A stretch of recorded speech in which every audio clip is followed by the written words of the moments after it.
Yep.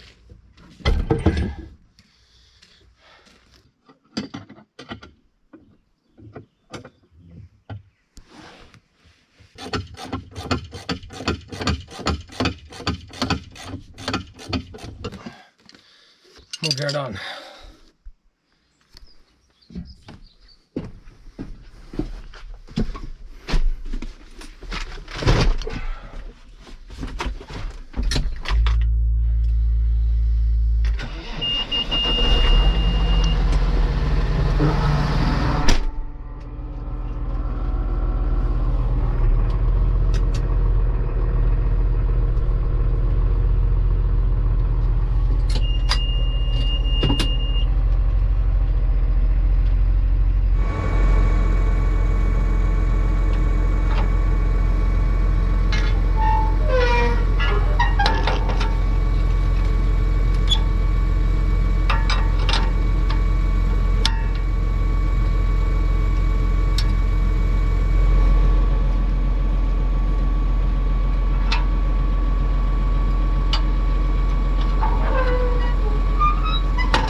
Hello everybody, my name is Farmer Phil. So, the video you're about to watch, it was made quite a while ago, the beginning of July, and what we intended on doing did not happen. We were intending on sowing a crop in it of barley and oats at that time of year, and I was going to call it that, and the whole video is pretty much me talking about the logistics of sowing a crop at that time of the year. So you're going to hear me talk a lot about that, but it didn't happen because of the way the weather and everything fell.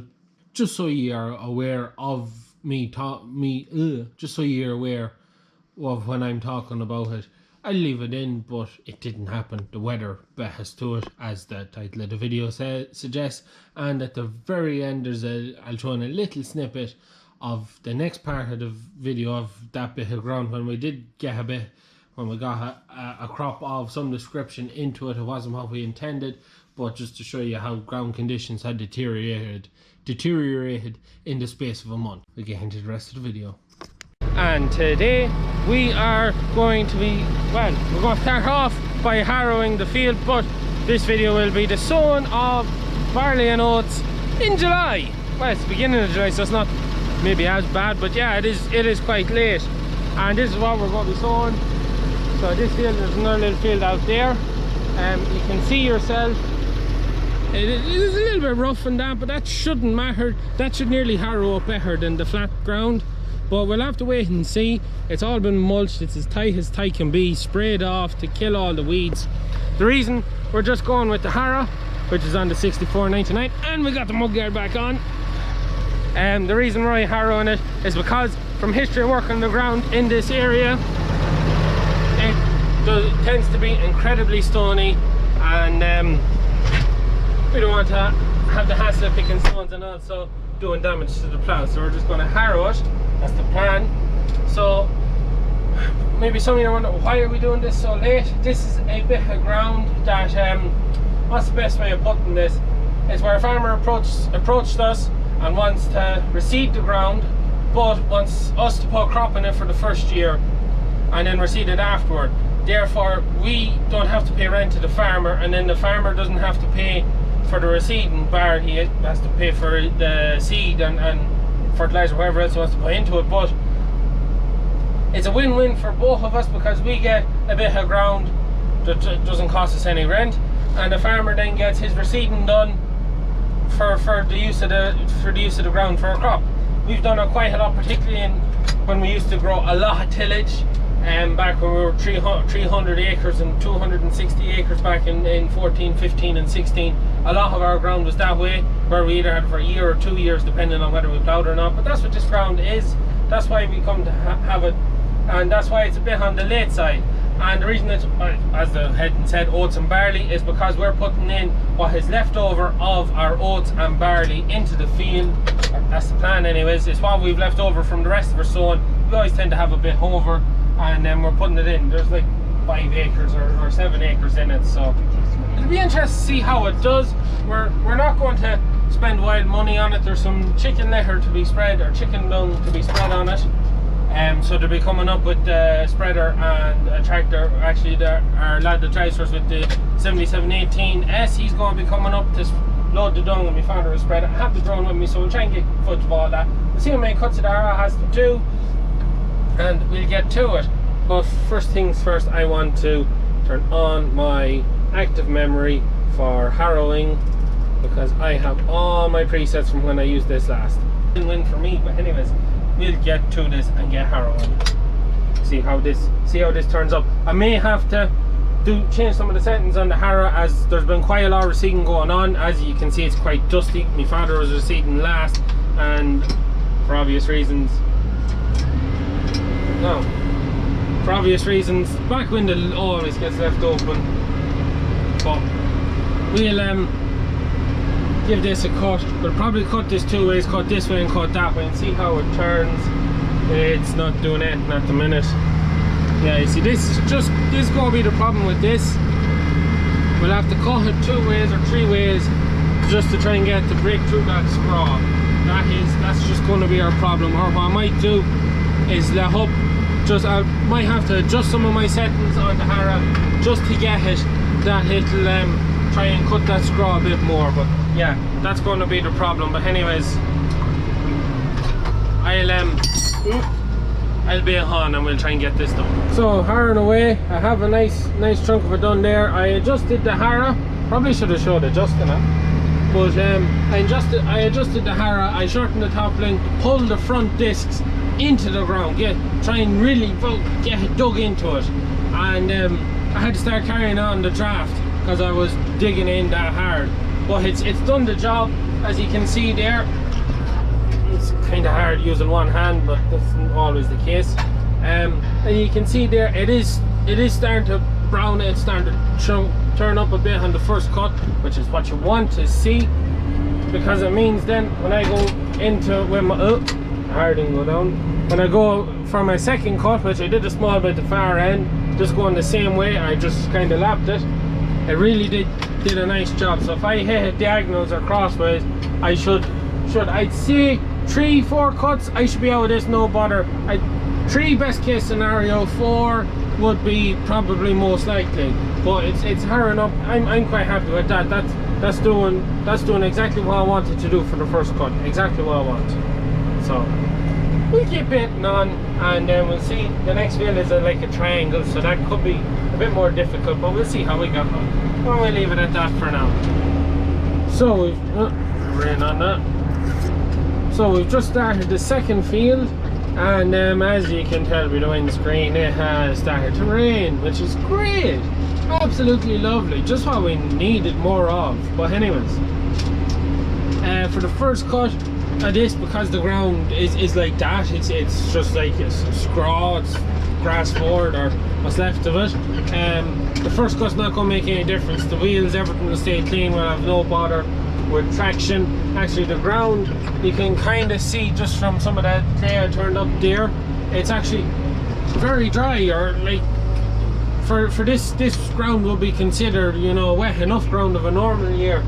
The soil that I am turning up on the first run is actually quite dry. It's quite impressive just how dry it is, really. But just when it comes to doing the second run, if the rain stays like this,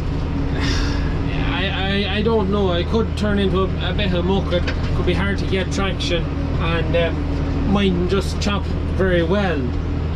And if that's the case, then we're going to have to leave it for today and pick it up the next dry day. But if the ground is dry, so it's kind of 50-50. We won't really know till we get the first cut done, and then when we start the second cut, we'll have to see. It isn't ideal to do in the wet, but you know, the way the weather's looking and everything, it's very hard. Like, you just can't call what way it's going to go, because next week was supposed to be promised reasonable, and now it's starting to look like it's going to be quite bad. But what can we do? Just try and make the most of it. But you know, definitely one thing though, even if I do get 2-3 cuts or whatever on it raining, we most certainly won't be doing it if sowing it if it stays raining. There's our plan for sowing this. Some of you may say it's the laziest way possible of sowing, but we've done it before and got on quite well. We're going to broadcast the seed onto the field and then shallow harrow, so lift up the crumbler, length to my top link, and just give it a light run of the harrow to bury the seed and leave it then. Roll it then the next good day. But because we'll be doing it that way, if the ground is kind of sticky or anything, you can end up dragging seed and you can end up with the seed sticking to your wheels and sticking to the harrow, and not good. No, it could be a long shot. So hard to know. The forecast is to dry off, but it's just hard to know at the minute. So we're just going to have to leave it at that. Get the first cut done. Me father should be here shortly to go and spread the chicken litter out on the ground, and well, if it stays raining, there won't be a drone footage unfortunately, but hopefully it clears off and we'll be able to put the drone up. Oh, yeah, that's really, I can't really say much more. So I'll concentrate while I'm going down the drone, or not the drone, the camera, and then motor on. So motor on. So just doing the headland here, harrowing up nicely. You can see there where I'm just getting kind of a cross run on it there. You can see it's actually harrowing up quite well, so it is quite well. I didn't put on my camera in time to catch the dung spreading outfit going down the road, so they're just in the other field now getting ready to start spreading. The rain has eased off, so next shot should be the drone.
So just finished in the triangular field. You can see a bit of the dung that's gone out, but just this bit of exposed dirt, you can see there, it's dry.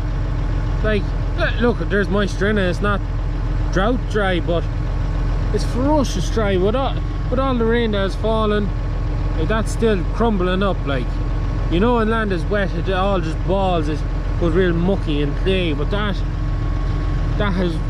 really astonishes me now. It just goes to show just how much of a moisture deficit there was. Anyways,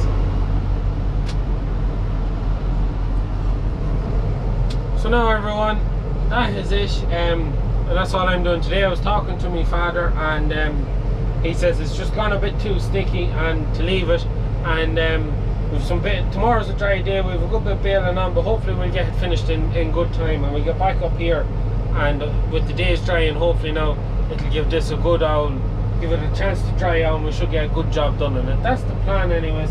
So I'm going to be on home. I know with the drone footage you would have seen actually where I did the extra runs of the harrow at the bottom of this field. You might be able to see just the end of this field is a bit darker in colour. It's really turning up the soil nicely now.